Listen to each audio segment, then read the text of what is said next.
Hello. Gusto nyo bang makita kung anong ginagawa ko today? I preparing something, I need to make sisig. Aba, sisig Sana all. Sana all marunong gumawa ng sisig. Alam nyo guys, kasi nagising ako ng maaga at mayroon akong guest today. Guess what? Diba? Mayroon akong guest. O, saan ka pa? O, parang dinaig ko pa yung Teenage Mutant Ninja Turtles. Ayun. Ako ay maggagayat ng kagulay-gulayat. At yun nga guys, ang aking gagawin. Dahil walang, radish, I will use carrots for sisig. Do you think it's good enough? Or this is good enough? I mean, do you think that I can use carrots instead of radish? Don't be mine, okay?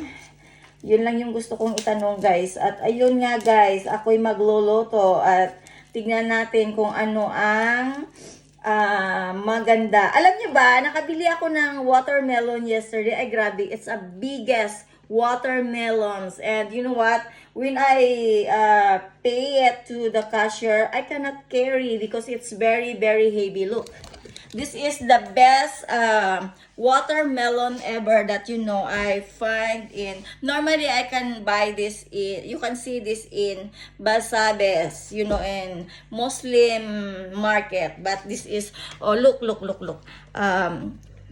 diba? The best. Ang laki-laki. Tingnan mo. Ang laki, di ba? Yun nga.